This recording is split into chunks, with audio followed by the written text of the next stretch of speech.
Brothers and sisters, pause right now.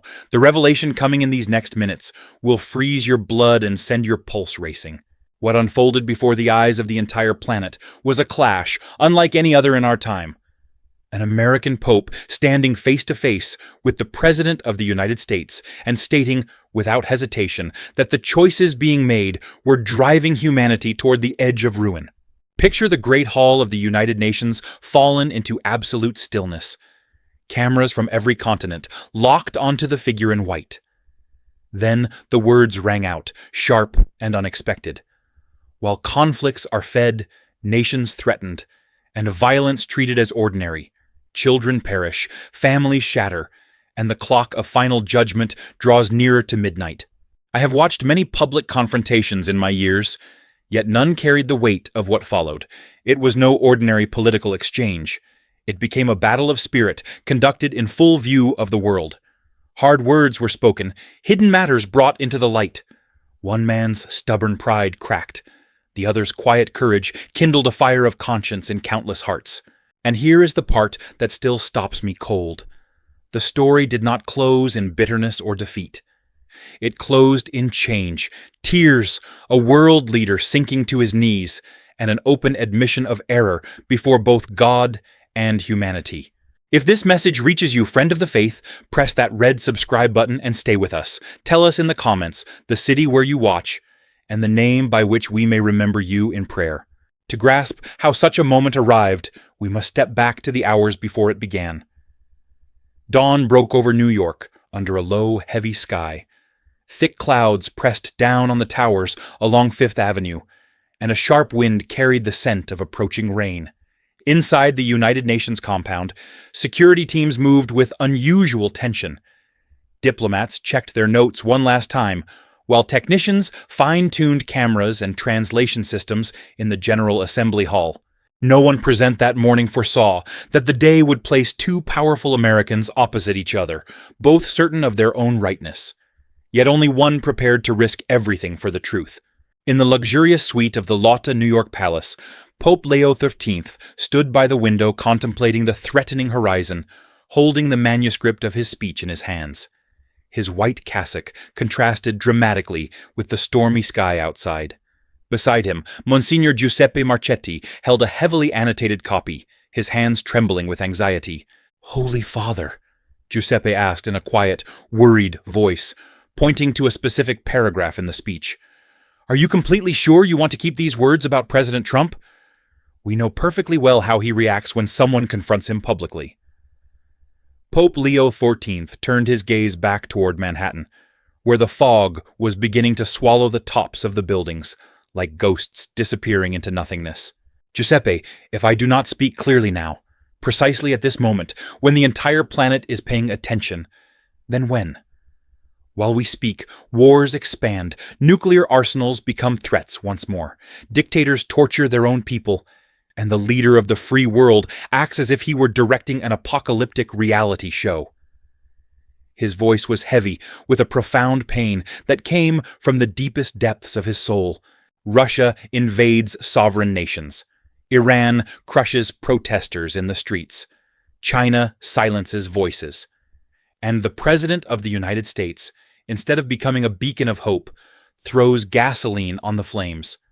Entire families live terrified. Children go to bed every night afraid that a bomb will fall on their beds. Mothers weep for sons killed in senseless conflicts. Giuseppe responded with extreme caution, choosing every word with surgical precision. "I am not asking you to remain silent. I only beg you to be prepared for the catastrophic consequences that will follow." The Pope turned slowly and fixed his eyes upon him. "Consequences," he murmured with an icy intensity. "The gospel also has consequences, and remaining silent in the face of evil has the worst consequences of all." That instant revealed not only the massive personal risk he was taking, but also the brutal moral dilemma religious leaders face when challenging political power, because a complicit silence can completely destroy any moral authority that remains. At 10 a.m., the General Assembly Hall was completely full. Delegates from 193 countries occupied the curved rows of seats. Translators adjusted their headsets while television crews prepared cameras, lights, and angles. When Pope Leo XIV entered the room with a serenity that immediately transformed the atmosphere, it was as if a pure, unshakable light had filled the hall. In the third row sat President Donald Trump, clad in a dark navy suit and a deep crimson tie. His features formed a mask of pure stone, offering no clue whatever to the thoughts racing behind them.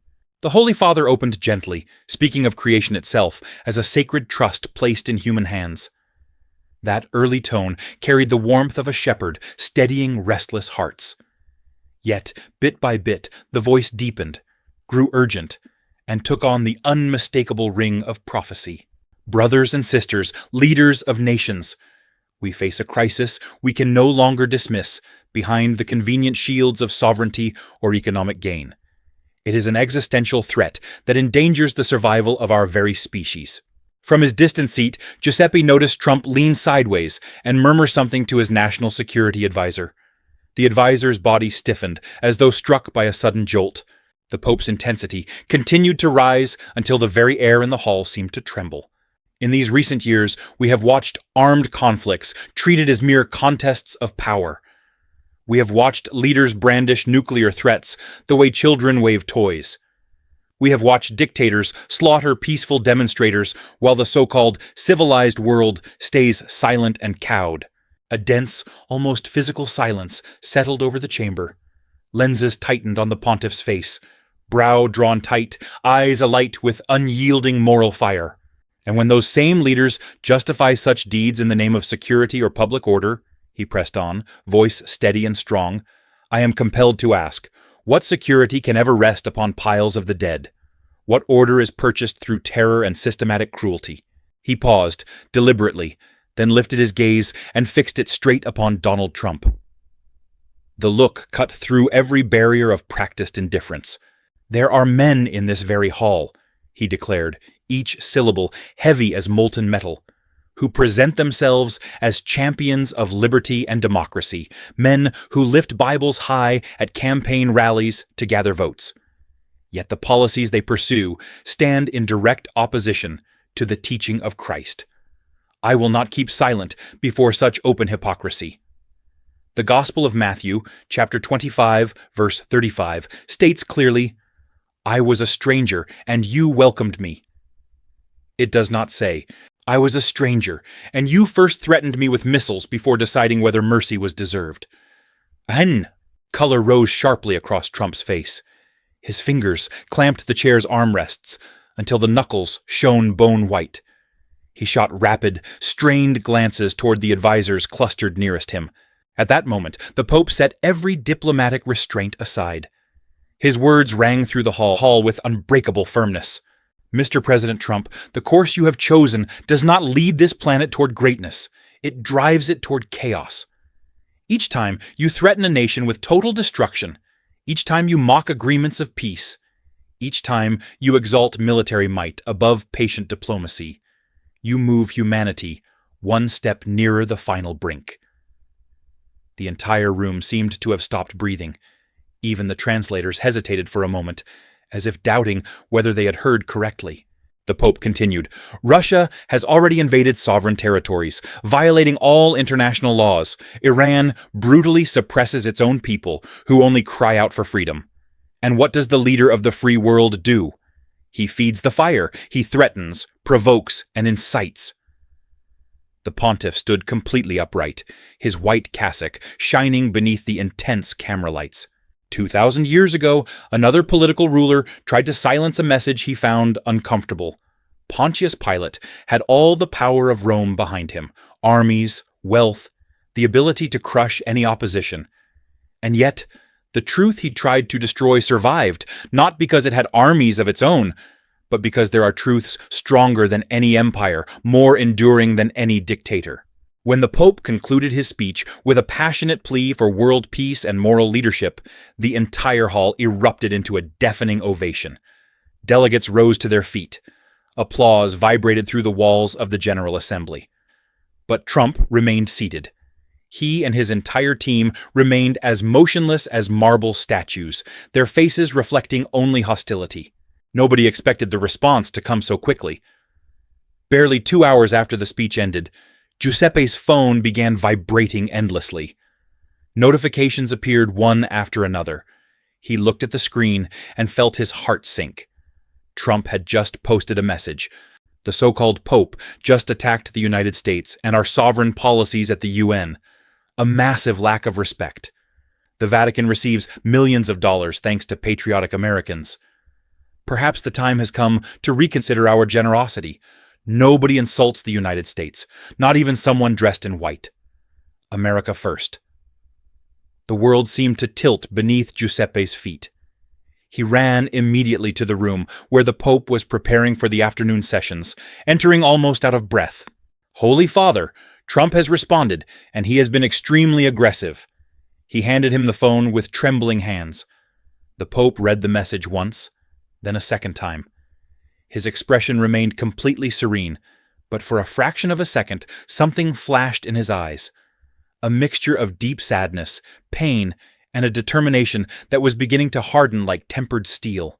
"Someone dressed in white," he repeated softly. How curious. A man who never served in a military uniform decides to mock a sacred vestment. Giuseppe took a deep breath. "What are we going to do, Holy Father? Will we respond publicly?" The Pope shook his head slowly. "No, we will not enter into a social media war. That is precisely the terrain where he wants to fight. A media circus, not a true moral debate. But Donald Trump was only getting started." At 3 p.m., he called an impromptu press conference in the lobby of his hotel. Cameras flashed blindingly as he walked purposefully toward the podium. He stood before the microphone, straightened his back, and began to speak. "I respect religion. Nobody respects religion more than I do. But this Pope Leo, I don't know what number he is, has crossed a huge red line. He comes to our country and attacks American policies. He attacks a president elected by 75 million citizens. Who elected him? Nobody, just a group of old men dressed in red, locked in a room." Journalists erupted with questions, and Trump's reply rose above the din. "Millions of American Catholics cast their ballots for me precisely because I stand for the authentic faith, for the family, and for religious liberty. This Pope is advancing a perilous globalist program. He does not speak for those Catholics." He jabbed a finger toward the cameras. "Should the Vatican choose to enter the political arena, we know that game well. My attorneys are already examining the tax-exempt privileges enjoyed by the Vatican and its affiliated bodies. In the end, we shall see where the real authority lies." Night brought a sharper blow. At exactly 11 o'clock, the Vatican's ambassador in Washington telephoned Giuseppe in a state of near panic. "Monsignor, a private message has just arrived from the White House. I must caution you, it is exceptionally harsh." Moments later, Giuseppe placed the printed page in the Pope's hands. The Holy Father read every line in unbroken silence. "Your Holiness, the address you delivered today amounts to an act of war against the United States of America. Tomorrow, I shall issue an executive order reviewing all diplomatic ties with the Vatican. I shall instruct the Treasury Department to reassess the tax exemption of every Catholic organization operating within our borders. I shall halt all United States humanitarian assistance presently channeled through the Catholic Church worldwide." These are not idle words. They are decisions already set in motion. You have 24 hours in which to offer a public apology and withdraw your statements. Fail to do so, and you will learn that even a pope can be set aside when a president chooses to exercise the full measure of his power. The Pope laid the letter carefully on the table, closed his eyes for a brief span, and drew a long breath. Giuseppe braced himself for anger, or at least visible distress. What appeared instead was a profound, almost luminous calm, an inner stillness that defied ordinary explanation. "Giuseppe, arrange a press conference for 9 o'clock tomorrow morning." The Monsignor stared. "You mean to apologize?" "I mean to answer," the Pope replied evenly, though not in the manner he anticipates. "But, Holy Father," Giuseppe protested, anxiety plain in his voice, "refusal will trigger every threat. Countless lives could be harmed." The Pope moved unhurriedly to the window. Below them, the lights of New York glittered like stars that had settled upon the earth. He gazed outward for several heartbeats before speaking. "Giuseppe, do you recall what Christ said when Peter reached for the sword in Gethsemane? Matthew 26, verse 52. All who take the sword will perish by the sword." Should we answer from fear? Should we dilute the truth merely to safeguard our institutions? We will already have surrendered everything of lasting worth. He turned and met Giuseppe's eyes. The Church was never founded to protect itself. It exists to serve the truth. Tomorrow morning, that is precisely what we shall do. Dawn broke cold and cloudless over New York. The previous night's storm had vanished without trace. Though the sun had not yet cleared the horizon, the lobby of the Lotte New York Palace was already crowded beyond capacity. Correspondents from every major network on Earth filled every available space. Camera crews jostled for vantage points, floodlights blazed, microphones were checked again and again, and anchors practiced the grave tones they would soon employ on air. A papal press conference called after midnight would have been rare enough. One convened in the midst of an open diplomatic conflict with the President of the United States was almost beyond imagining. Meanwhile, in the deep silence of his suite, Pope Leo XIII prepared for the final showdown. The room was so quiet that even the soft ticking of the clock sounded deafening. He was not writing an elaborate official statement. On the table lay only a folded napkin from the hotel. On it, barely a few handwritten sentences could be seen. Not a speech, just reminders, ideas. His hand rested on that simple napkin, as if finding spiritual strength in its simplicity. Behind him stood Monsignor Giuseppe Marchetti. He had hardly slept at all, and was wringing his hands nervously. Finally he broke the silence. "Holy Father, there is still time to reconsider." Cardinal Santini prepared a much more conciliatory statement. "It does not compromise your principles, but it would greatly reduce the tension.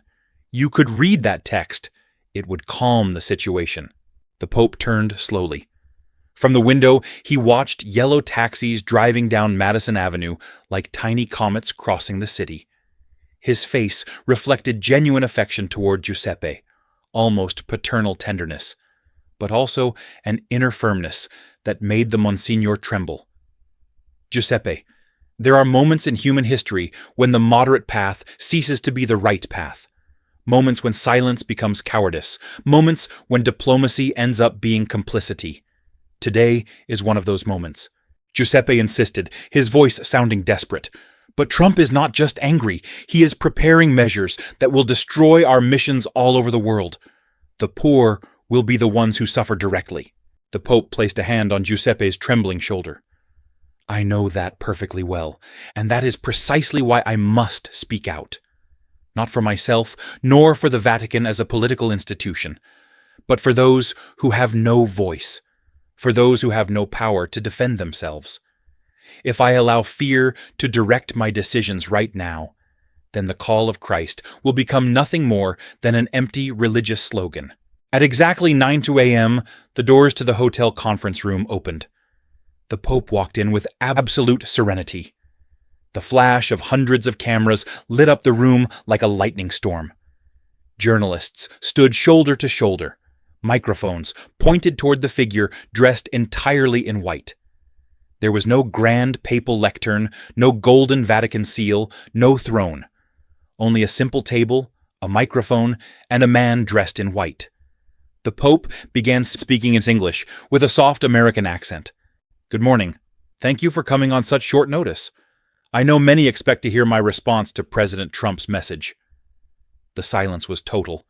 Not even the hum of recording equipment managed to break the tension. Then he added something nobody expected. "But before responding, I want to tell you a true story." The reporters traded startled glances. They had braced themselves for a cool, carefully polished diplomatic reply, nothing like what followed. The Pope drew a slow breath. "When I was 25, still a young priest in Chicago, I worked nights at a shelter for the homeless. One especially bitter winter evening a family appeared, a father, a mother, and 3 small children. They had fled a war zone in the Middle East. Bombs had leveled their house. Neighbors had been killed. Nothing remained to them except the raw terror written in their eyes. He paused. The entire hall stayed utterly still. That night, the father asked me a question I have carried for 40 years. "Father," he said, "if your own children were freezing and starving, would you break any law, cross any border, defy any government to keep them alive?" The Pope lifted his gaze. Across 4 decades, my answer has never changed. Yes, any father, any mother would do the same without a moment's hesitation. He let his eyes travel slowly across the room. That question was the real heart of the words I spoke yesterday at the United Nations. I was not attacking the United States. I was defending the dignity of families caught inside forces far larger than themselves. I was simply reminding those who hold power that their choices fall upon living people. A CNN correspondent lifted a hand, but the Pope raised his own gently, signaling he had not finished. His tone grew firmer. Now, concerning the message sent by President Trump, he reached for a folded sheet resting on the table. The instant the journalists recognized it, a low murmur swept the room. Everyone knew it was the private letter from the White House. The Pope held it open before them. The president threatens to sever diplomatic relations with the Holy See. He threatens to strip Catholic organizations in the United States of their tax exemptions. He threatens to cut off the humanitarian aid we administer across the globe, and he demands a public apology from me within 24 hours. Keyboards began clattering at full speed. A few reporters sat frozen, mouths half open. Then came the sentence no one present would forget. The Pope leaned a fraction closer to the microphone and spoke with perfect calm. My answer is this: I will not apologize. I will not take back a single word, and I will tell you precisely why. The effect was instantaneous, like a silent detonation. No one drew breath, no one spoke. Only the rapid tapping of hundreds of keyboards filled the air. Without raising his volume, the Pope continued, each statement landing with the force of a hammer. President Trump, you threaten institutions that feed the hungry, tend the sick, and shelter the destitute. Institutions that serve millions without regard to religion, nationality, or political belief, simply because I said that driving the world toward chaos is morally wrong. He paused and looked straight into the cameras. What does that reveal about you? It reveals a readiness to turn human suffering into a political instrument. It reveals that personal pride weighs heavier than the welfare of millions. It reveals a confusion between intimidation and genuine strength. From the edge of the room, Giuseppe felt his heart hammer against his ribs. The Pope had stepped across a boundary no living pontiff had ever crossed. Yet he was not finished. Mr. President, you may review tax exemptions. That authority is yours under the law. But you possess no power to silence the truth. You possess no power to cow the human conscience. And you most certainly possess no power to threaten Almighty God. A murmur of astonishment rippled through the room. Some journalists stopped writing. Others simply looked up, unable to believe what they had just heard. The Pope took a deep breath before continuing. His voice was softer now, but far more penetrating. And here is the greatest irony of all. You and I are Americans. We both claim to love the values that gave birth to this nation. Freedom, human dignity, the right of every person to seek a better life. Yet, while you build walls of hatred and threaten entire nations with destruction, I must remind you that the United States was built by immigrants, including your own family. The room erupted in whispers. Journalists exchanged incredulous looks. The Pope continued, "Give me your tired, your poor, your huddled masses yearning to breathe free." Those words are not a simple decoration engraved on a statue. They are the very soul of what the United States should represent to the world. He kept silent for a few seconds. Then he spoke with a deep sadness. If you eliminate the tax exemptions of Catholic charitable organizations, yes, our soup kitchens will suffer, clinics will have to turn away patients, schools in the poorest neighborhoods will lose essential resources, real people will suffer real pain. But that suffering will be your moral responsibility, not mine. Because the entire world will know that you decided to punish the poor and the most vulnerable simply to satisfy a wounded pride. Then the unexpected occurred. The Pope rose unhurriedly from his chair, the white of his cassock catching the studio lights, until it seemed almost luminous. Once more, the entire chamber grew utterly still. 2,000 years ago, another political authority sought to smother a truth that unsettled him. Pontius Pilate commanded the might of Rome, legions, treasure, unquestioned rule. Yet the truth endured, not because it possessed armies, but because certain truths outlast every empire and every tyrant. The tension in the room became almost physical. Not a single gaze turned aside. Then he delivered the closing stroke. Therefore, President Trump, exercise the authority of your office. Take whatever measures you judge necessary. Only be certain of this. Long after both of us have departed this life, long after today's headlines have faded, the Catholic Church will still stand with the most vulnerable. We will continue to speak truth to those who hold power, and we will continue to hold that compassion is immeasurably stronger than cruelty. Slowly, he lifted the letter Trump had sent so that every camera could capture it clearly. I shall keep this page not as a trophy, but as a lasting reminder of how dangerous fear can be and how indispensable moral courage remains. For if those who occupy a moral platform choose silence out of dread of the cost, then everything truly worth defending will already have been lost.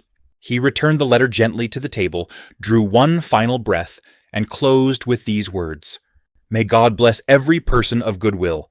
May God bless the refugees, the forgotten, and the oppressed. And yes, may God also bless President Trump and grant him the wisdom he so urgently requires. With that, he turned and began to walk away from the microphones. Instantly, the room exploded with questions.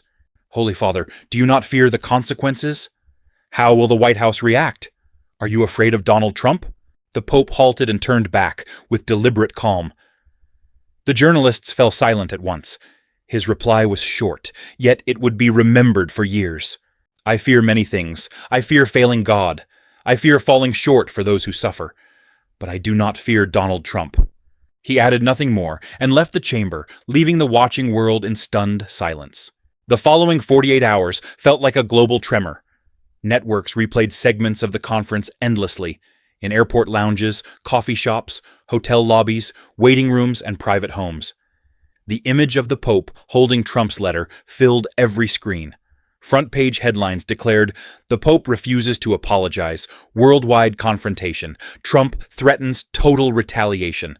In Rome, the bells of St. Peter's Square rang, while thousands gathered with lighted candles. Some prayed aloud, others wept quietly. Many simply stood without speaking. All sensed they were witnessing a moment that would enter history. Across the ocean, inside the West Wing, the mood could not have been more different. Trump paced the length of the Oval Office.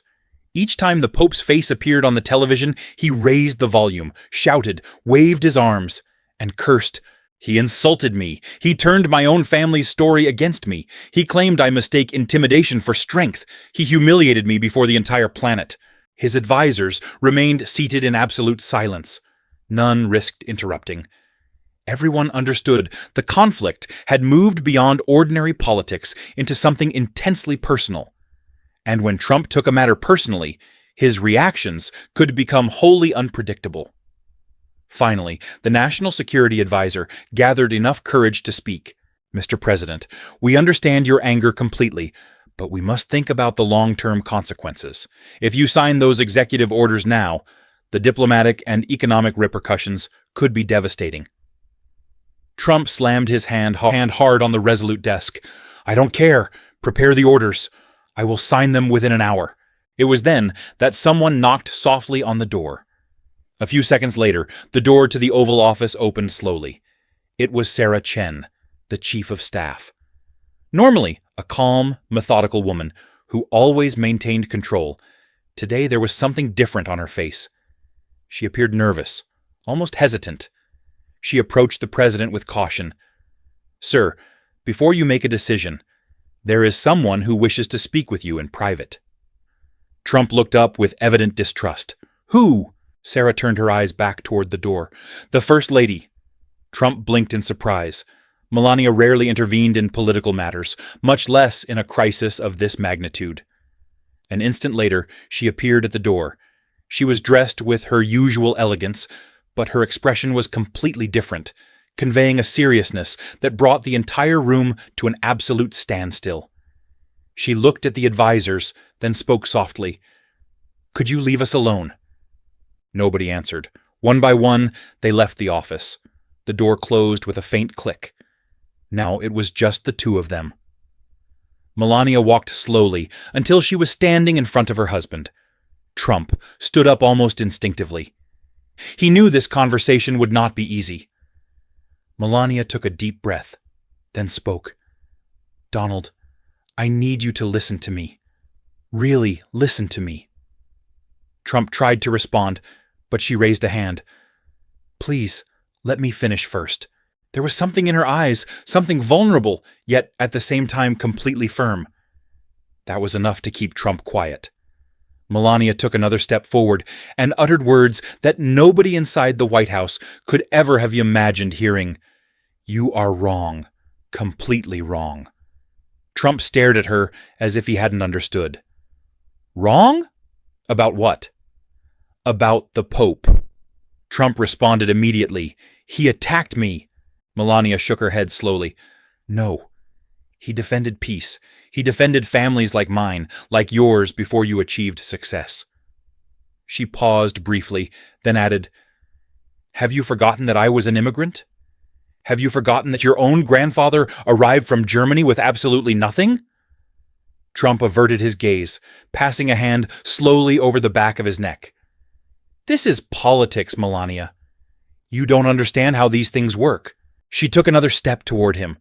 Her voice remained calm, but now it was impossible to ignore. She then asked, in a low voice, almost a whisper, "Do you know who they will choose?" Trump sat frozen in place.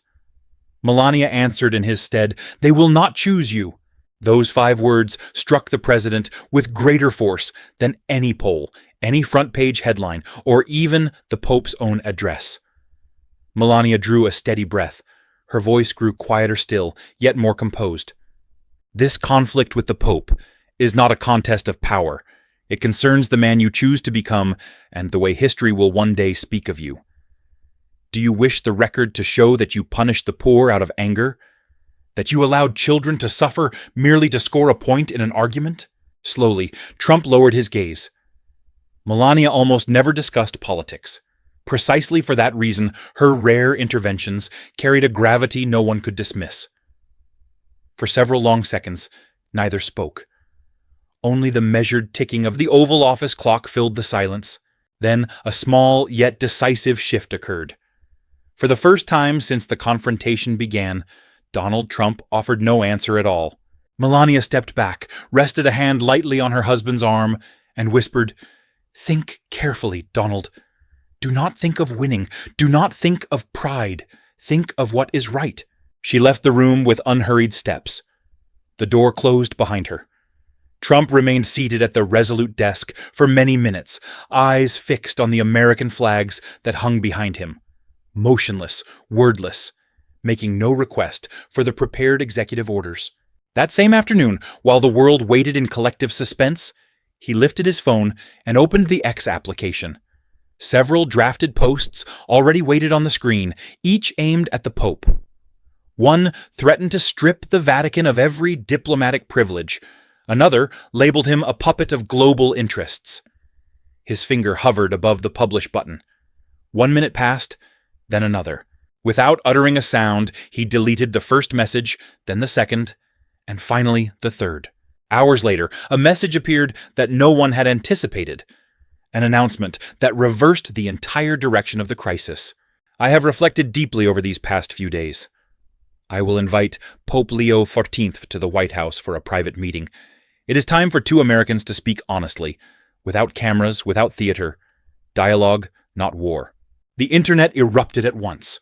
Some of his supporters cheered the decision, others charged him with surrender. Critics proclaimed that the Pope had prevailed. Television commentators were forced to rewrite their entire programs. No one had foreseen such a turn. In the Vatican suite in New York, Giuseppe Marchetti nearly dropped his coffee cup when he received the notification. He rushed into the Pope's room. Holy Father, you have to see this immediately. The Pope read the message once, then a second time. He narrowed his eyes slightly and murmured to himself, "Interesting, very interesting." Giuseppe asked anxiously, "Will you accept the invitation?" The Pope remained silent for a few seconds. Then he answered with absolute calm, "I don't have many options. If I decline, it will look like I fear dialogue. But if I accept without conditions, he will completely control the narrative." Giuseppe looked at him in anticipation. "So, what will you do?" The Pope slowly set his phone on this table. He smiled a very faint smile. "I will accept, but I will set my own conditions." 3 hours later, the Vatican issued a brief statement, as short as it was forceful. The Pope agreed to meet with the President, but the meeting had to be followed by a joint press conference. Both leaders would publicly answer questions from journalists regarding everything discussed.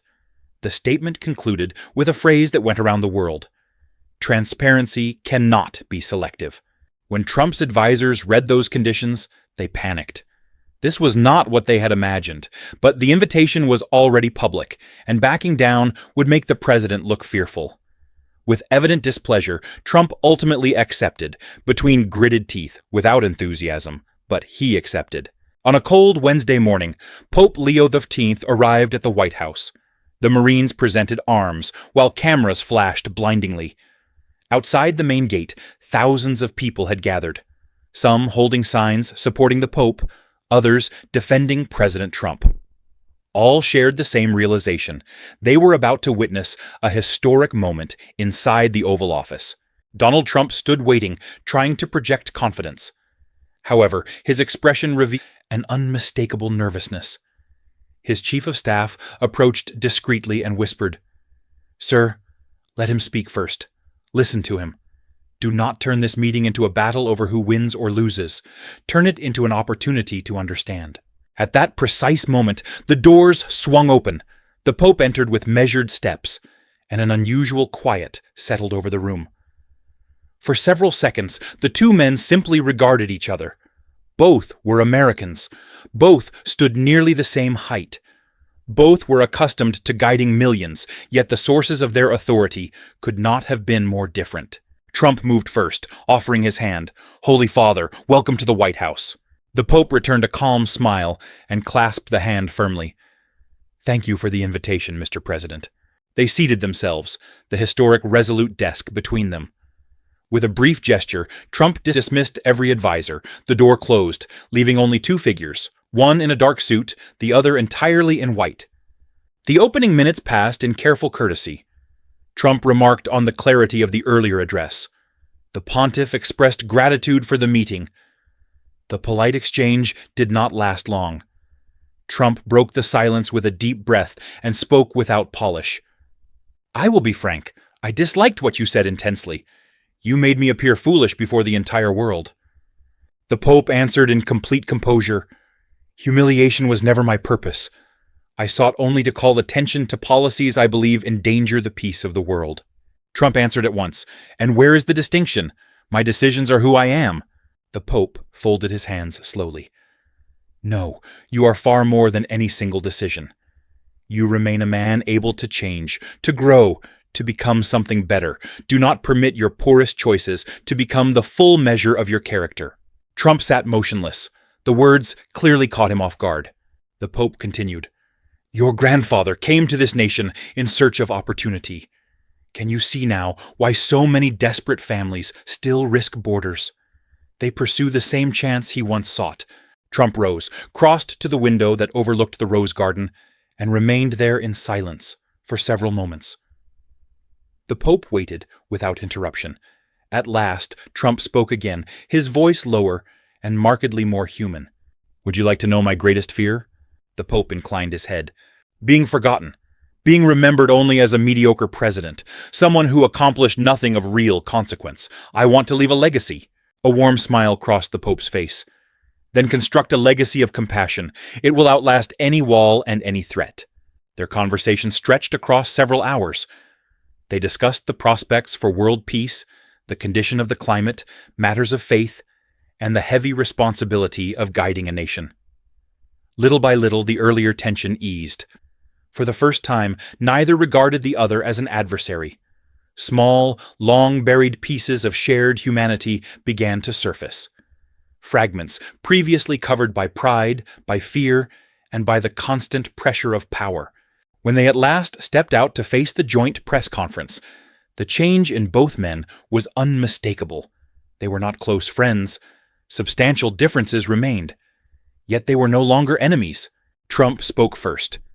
"We have held a good and productive conversation. I intend to review our foreign policies. America can be strong and, at the same time, compassionate. Those two qualities are not incompatible." Then the Pope took the floor. "This does not represent a political victory for me. It simply means doing what is right for humanity." 3 weeks later, the impact of that meeting was still shaking the world. Newspapers analyzed every phrase spoken at the White House. Television shows replayed images of the Pope refusing to apologize, as well as photographs of Trump sitting beside him, visibly more humble, though still trying to maintain his authority. One morning, under a pale winter sun, Donald Trump appeared again in the Oval Office. Before him rested a folder. On the cover it read, "Foreign Policy Review, Executive Orders." Standing behind the president were all his advisors as cameras broadcasted live. Trump picked up his pen and slowly signed the document. With that signature, he suspended several aggressive military actions and ordered new diplomatic dialogues with various conflict-ridden nations. Finishing his signature, he looked up at the cameras and declared, "This does not make me weak. It makes me smart. The United States can be strong, and it can also be a nation of peace. One does not exclude the other." They were not perfect words or a grand speech, but for the first time in a long while, they were sincere, not driven by pride. In the weeks that followed, diplomatic negotiations began. Ambassadors were dispatched to various conflict zones. Humanitarian organizations that had been anticipating severe budget cuts breathed a sigh of relief. But the most surprising shift came shortly after. The administration quietly opened discussions on nuclear threat reduction and disarmament negotiations. Images circulated across the globe, international leaders expressing gratitude, aid workers crying with emotion, and relief centers regaining hope. Inside the United States, the response proved far more intricate. A portion of Trump's most devoted supporters felt betrayed and charged him with yielding to foreign pressure. Yet many religious conservatives reacted in an entirely different spirit, offering public thanks for the change of course. In their eyes, the Pope's moral clarity had stirred something older than politics, something rooted in the depths of human conscience. Even seasoned pollsters were taken aback. 58% of Americans now favored the revised policies. Among them, thousands who only weeks earlier had called for a far harder line. No analyst could fully account for the movement. It was as though a quiet shift had occurred in the nation's collective heart. At the Vatican, Pope Leo XIV scrolled through the latest reports on his tablet. His expression held both hope and measured caution. He understood that genuine transformation never rests on a single address or a solitary meeting. Just then, Giuseppe entered, reports in hand and face alight with excitement. "Holy Father, the President has signed the orders. They are already running on every major network." The Pope set the tablet aside and offered a faint smile. "It is a beginning, nothing more. Yet beginnings carry great weight." Giuseppe still held the papers, smiling. "Shall I draft an official statement, Holy Father?" The Pope inclined his head. "Yes, let us recognize the step the President has taken and urge him to remain on that path. At the same time, we must remind the world of a simple truth. Promises alone do not preserve lives. Actions do. Words may open doors, but only consistent deeds keep them open." That afternoon, the Vatican released a short, lucid, carefully balanced communiqué. It acknowledged the new humanitarian orientation of the American administration, while underscoring that lasting change would depend on the endurance of those decisions. Observers were struck by the tone. The Pope spoke neither as a triumphant victor nor as a calculating politician, but as a pastor, prepared to challenge power when necessary, yet equally ready to recognize good wherever it appeared. The influence of that stance soon reached far beyond American borders. In Brazil, bishops invoked the Pope's words to oppose environmental ruin. In the Philippines, human rights advocates cited his courage while denouncing campaigns of violence. In Poland, thousands of young Catholics began pressing their own bishops to confront extreme nationalism, with the same resolve Leo XIII had shown. This moral stirring brought quiet joy to many inside the Vatican, yet it also raised deep concern among others. Several weeks later, Cardinal Henry Wallstein journeyed personally to Rome for a private audience. His manner remained respectful, but lines of worry etched his face. "Holy Father, what you accomplished was extraordinary. Yet it has also generated expectations that may prove nearly impossible to meet. From this day forward, whenever the Church stays silent before a political injustice, the faithful will charge us with hypocrisy." The Pope reflected for a few seconds, then answered with absolute serenity, "Perhaps that is precisely the point, Henry. For far too long, we have felt comfortable with silence, comfortable with a neutrality disguised as prudence. If my actions make remaining silent more difficult, then I give thanks for that. The Church was never founded to feel comfortable. It was founded to proclaim the truth." Meanwhile, in the United States, a transformation began within the Church itself. Several bishops, who had initially criticized the Pope, began to reconsider their words. The results were too evident. Threats were diminishing, peace dialogues were advancing, and policies were softening. One of his harshest critics, Cardinal Thomas Burke of Boston, requested a private conversation with the Pope. When he appeared on screen during the video call, his eyes were red, and he seemed deeply moved. "Holy Father, I owe you an apology. I judged you harshly. I thought your confrontation with the President was reckless, dangerous, and proud.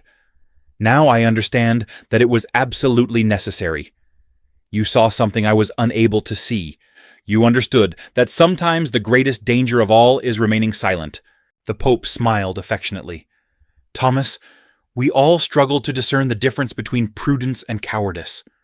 What matters is that we ultimately reach the truth, even if each of us travels a different path to find it." As the year drew to a close, an unprecedented event crowned the entire story.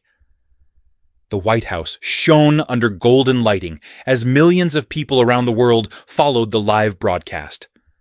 Donald Trump had invited Pope Leo XIV once again, this time to make a joint announcement, a historic declaration that the White House promised would mark a new direction for the United States.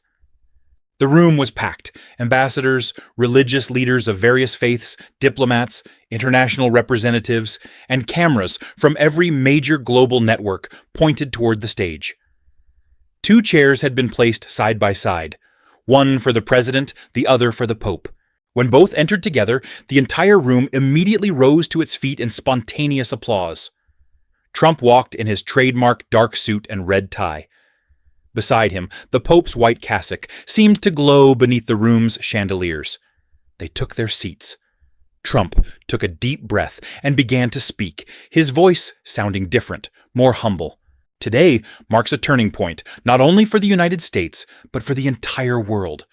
I stand here alongside Pope Leo XIV, a man who challenged me, confronted me, and ultimately helped me discover a better path." He paused, seemingly holding back emotion, then continued, "I have built my entire life believing that being strong meant never backing down, never admitting mistakes, winning at all costs. But this man," he turned toward the Pope, "taught me that true strength does not consist in making threats, building walls, or demonstrating who has more power. True strength consists in having enough courage to change when one is wrong." The entire room remained in complete silence. The Pope listened, with hands folded, without interrupting. Trump looked forward again and announced, "Today, I will sign several executive actions. We will officially put an end to all aggressive military postures. We will open our doors to refugees in unprecedented numbers, with proper vetting, but also with compassion, and we will allocate billions of dollars to humanitarian aid. Much of those resources will be administered by Catholic organizations and other religious institutions dedicated to serving those most in need. A murmur rippled through the room. Trump raised a hand and smiled faintly. I know this will surprise many. Truth be told, it surprises me too. A few people let out nervous laughs. Then he added, but during these past few weeks, I understood something very important. My grandfather arrived in this country with absolutely nothing. Melania also arrived seeking an opportunity. Who am I to deny that same opportunity to families fleeing war and persecution? He then turned slowly toward the Pope, looked him directly in the eye, and uttered words nobody expected to hear. Holy Father, I owe you an apology, not only for the threats, not only for the messages I posted, though God knows they were pretty bad. A few smiles broke out in the room, but Trump continued with absolute sincerity. I also ask your forgiveness for having forgotten what this country stands for forgetting that we are stronger when we act with compassion.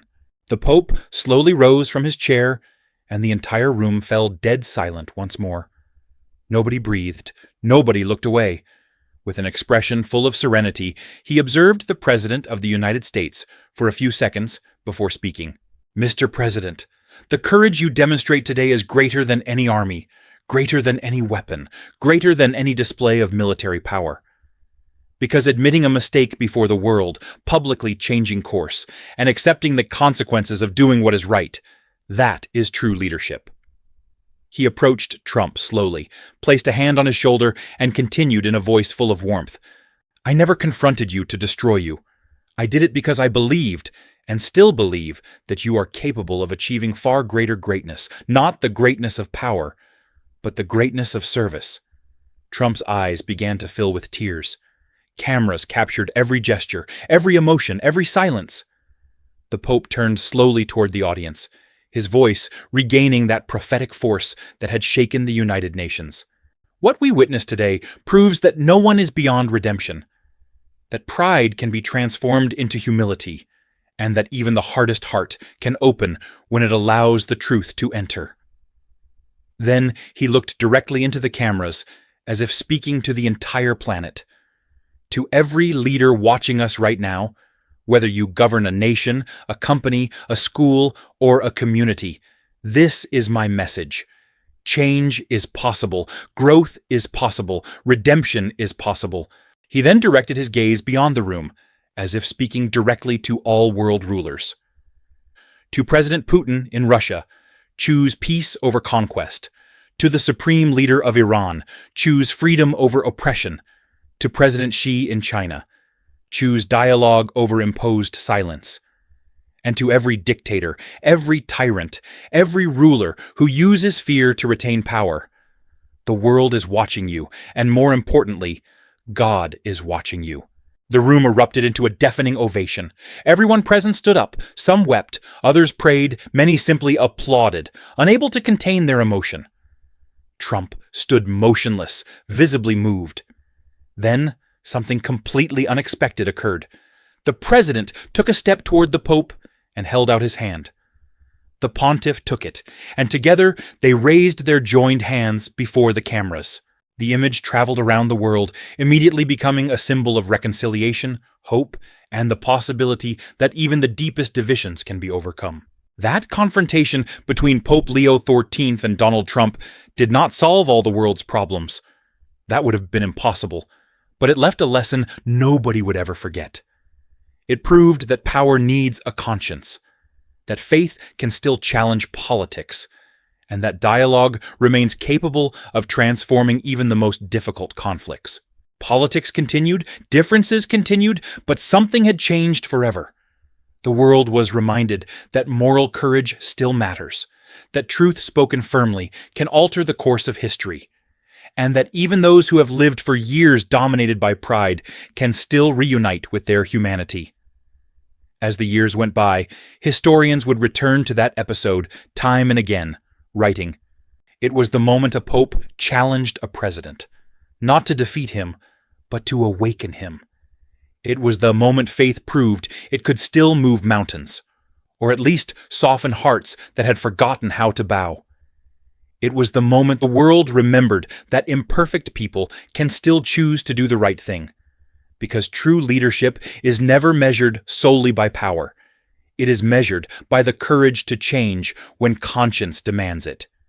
History belongs not only to those who achieve grand victories, but also to those who, at the decisive moment, choose compassion over pride.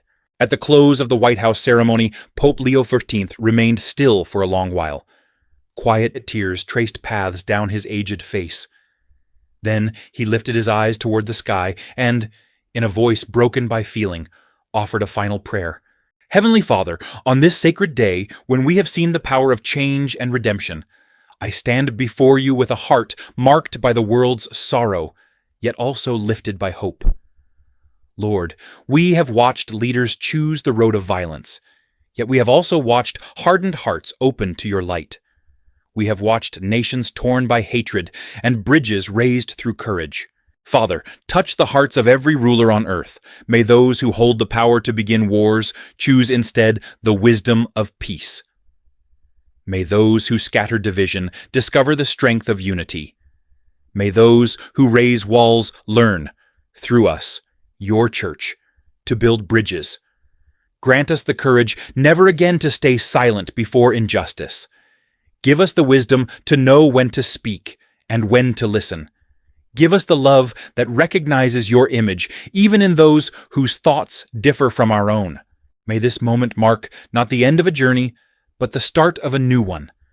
May the example we have seen today, pride turning into humility, power yielding to compassion, move millions of souls always to choose the path of peace. He then turned toward Donald Trump, tears still upon his cheeks, and spoke with profound tenderness. Mr. President, may you find the courage to keep walking this new road. Never forget that your most lasting legacy will not be the buildings you raise, the agreements you sign, or the political victories you claim. Your true legacy will be the lives you are able to change, the families you reunite, and the hope you restore to the world. Trump took several steps forward and, to the complete astonishment of everyone present, opened his arms and embraced him. The two men who only weeks earlier had stood as irreconcilable opponents remained locked in that embrace, while hundreds of cameras recorded the instant. When at last they drew apart, Trump spoke through his own tears. "Holy Father, I am not a perfect man. I have made very serious mistakes. Yet I swear before God and before all who are here that I will devote the remainder of my term to becoming worthy of the trust you have shown me." The Pope took the President's face gently between his hands, smiled with deep affection, and answered quietly, "You already are, my son. You already are." Once more, the entire room rose to its feet. The ovation continued for nearly 10 minutes. Across the planet, in homes and churches, mosques and synagogues, temples and public squares, millions of people wept, prayed, and found hope renewed. For a brief span of time, humanity remembered a simple yet essential truth, that no person is defined by the worst mistakes of the past, but by the choice to rise after them, that forgiveness is never a mark of weakness, but the purest form of strength, and that genuine love, the kind able to sacrifice, to transform, and to reconcile, can indeed change the world.